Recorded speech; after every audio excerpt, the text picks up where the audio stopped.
Let me just start by clarifying one thing. Criticism doesn't equal dislike, and constructive criticism doesn't equal hate. Critics shouldn't be told that they hate a film series because they criticize the hell out of something they're passionate about. So with any criticism that I say here, doesn't mean I hated the film. I adored this film and its characters, and I'm sure a ton of people did too. With that, let's begin. This is going to be predictable when I tell you that this film is amazing, and is definitely worth your time. James Cameron has the most patience when it comes to his dreams of directing movies.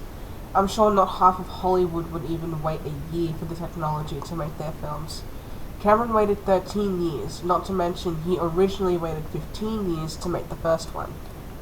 But before I can go on, I need to address the audience reception. While most of us were excited for the sequel, some of us weren't, making statements like, "Who even asked for it?" and "I bet it's going to be bad," to make everyone who was excited to see the film have doubts. Trust me, I had my doubts. I went to the cinema ready for bad jokes, bad story, bad character development. But it totally made me do a 180. I was surprised with how good the film was. Not to mention everyone complaining about the runtime, being 3 hours long. You sat through Avengers Endgame just fine. That film was 3 hours long, and that film, I must admit, wasn't that good. If you haven't seen the movie yet, I rate this film a 7 out of 10. So, head into spoilers now. Obviously, we have to start with the story. The story itself stands out as a good sequel, and that's not a bad thing. It just says that unlike so many sequels we have that are horrible, it just shows us that James Cameron knows how to direct them. He knows what he's doing, especially with so many similarities to the first one. The stakes are higher here, so of course any destruction, any killing of innocents had to one-up the last film. We didn't witness anything as disturbingly harsh in the first film as we do in this one, and for that reason I feel this film is 100% darker. Immediately while Jake is catching us up with his life as a Navi and his journey from leader of a clan to a father, we are shown something so horrible. What is it, you ask? Well, I'll describe it to you. Neytiri and Jake are flying on their Ikras, enjoying the night sky, having a date night. They rest someplace safe, and they are just cuddling lovingly. Then Jake spots something in the sky, a star that is moving closer to Pandora. We are shown that the Sky People have returned. After 12-ish years from the events of Avatar 1, the humans are back and are more ruthless. Then, we watch as the ship enter the atmosphere, and just as it's landing, large amounts of fire is scorching the ground under it. I mean, every plant, every animal, every cell that was living died when that ship was just landing.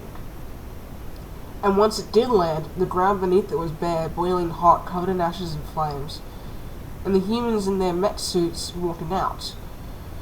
We then see Neytiri sobbing her heart out, and Jake, terrified for his new family, try to console her. And then we are shown a black screen with 1 year later. I still remember that scene. It's been a full year since its release, and I still vividly remember that scene like it was yesterday. Such a devastating opening that doesn't need to beg you to stay.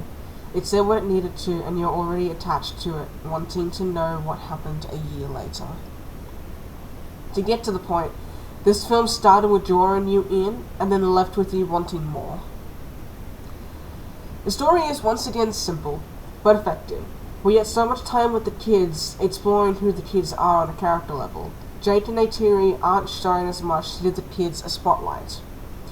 In this film, Jake and Neytiri have 3 biological kids and 2 adopted.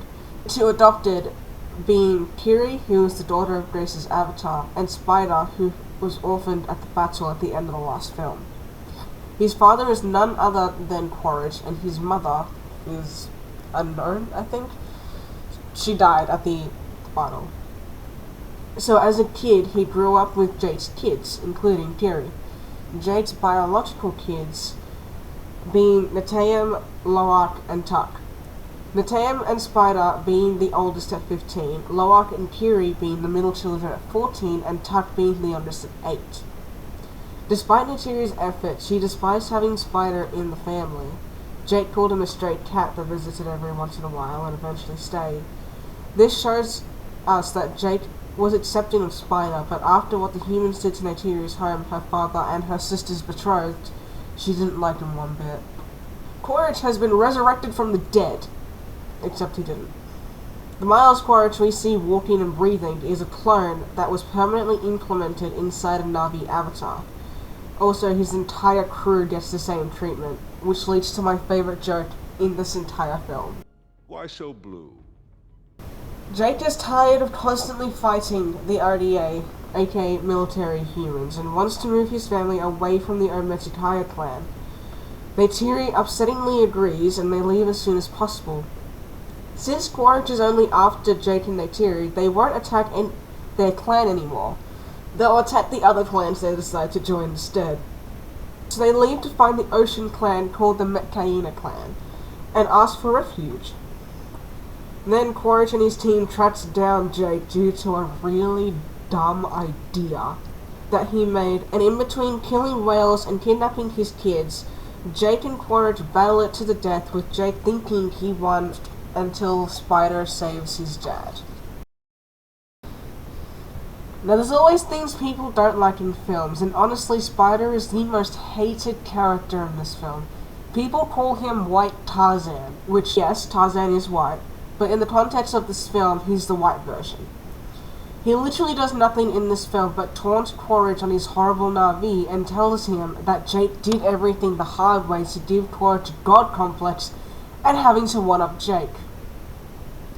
He does nothing to try to leave. He does nothing to convince Quaritch to not go after Jake and his family. And when he sees the humans doing two horrible things to both the Na'vi and the creatures, he's still with them. His views don't change whose side he's on. If anything, these two encounters should have convinced him that the humans are horrible pieces of shit. But no, he stays with them. To pour more petrol in the fire, he saves Quaritch from death, and then finally left Jake's family to reunite. Oh, he also got Natam dead. If he wasn't there with the humans all this time, Loak wouldn't have wanted to save him, which wouldn't have resulted in Natam's death. Kiri somewhat infuriated me. Tut and Neytiri were on the verge of drowning. Loak was finding his dad, who was also on the verge of drowning, from almost dying to Quaritch. What does Kiri do? She plays with the glowing fish for what felt like 5 minutes. I sat there on the edge of my seat, wanting to scream at her to do something. I know what you're gonna say to me. I know. The biggest thing that kind of hurt the ending for me was the disappearance of the Metkaina clan at the end of the battle. Like, where the fuck did they go? Are you really telling me that the chief just decided to leave after his kids were safe, but didn't care to help Jake and his family? What about Ronal? She was bloodthirsty to get revenge after the whale killed most of them. And the chief basically only killed, one dude. They just left. That didn't sit right with me. Spider saving his dad killed a part of my soul, and I'm sure it did for everyone. Story-wise, this is an excuse for another film with the same villain. But we were introduced to a woman who basically tortured Spider for half a minute and then blipped out of existence once Quaritch and Spider went to the Marine dudes. She could have easily been a good villain for the next film, but no.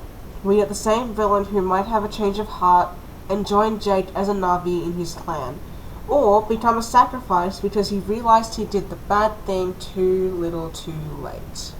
I felt that I didn't connect to Natam as much as I thought I would. When he died, I didn't cry, I just felt really sad. I felt bad for Jake, and especially Neytiri. She's lost so much, and all she has is the family she built with Jake.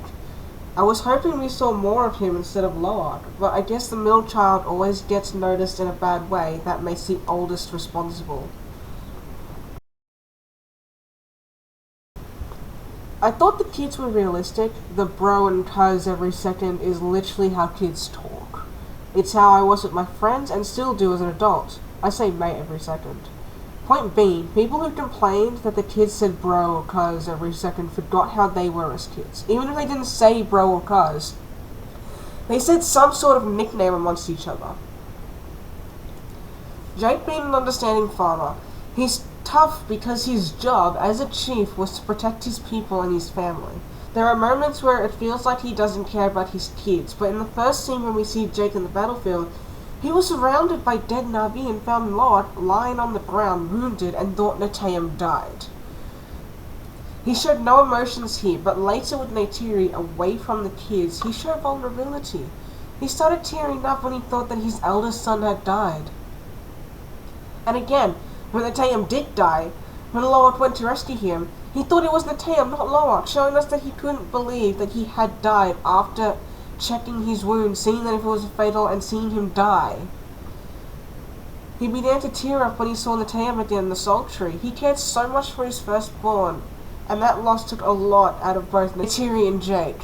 So I don't want to hear none of you saying that he's a bad father, because he isn't.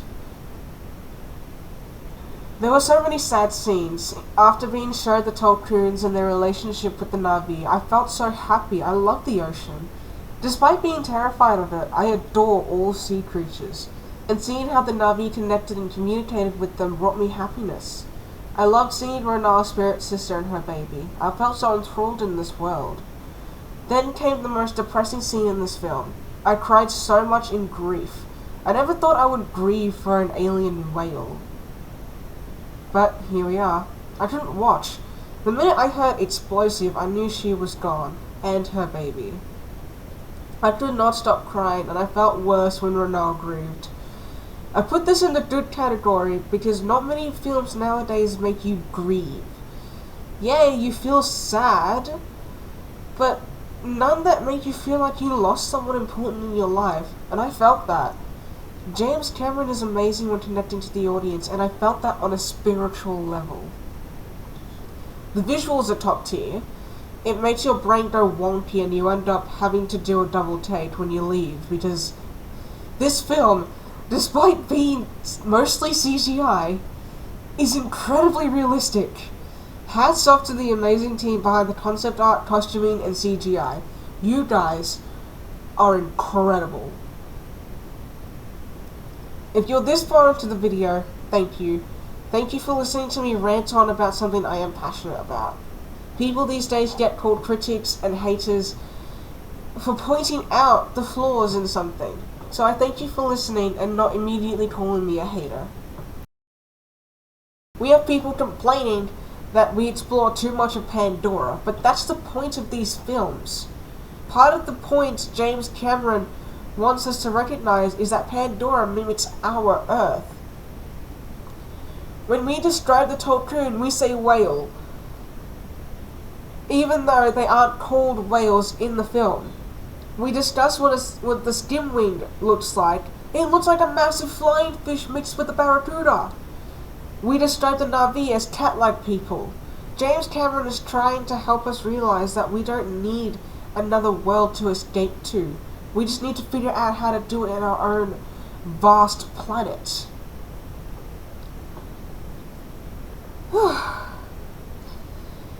Overall, I rate this film, like I said before, 7 out of 10. Thank you for listening to my ranting. I hope you enjoyed what my thoughts on this amazing film were. Like and subscribe if you wish to see more. Comment down below what you would like to see me review next. And I will see you in the next one. Bye bye!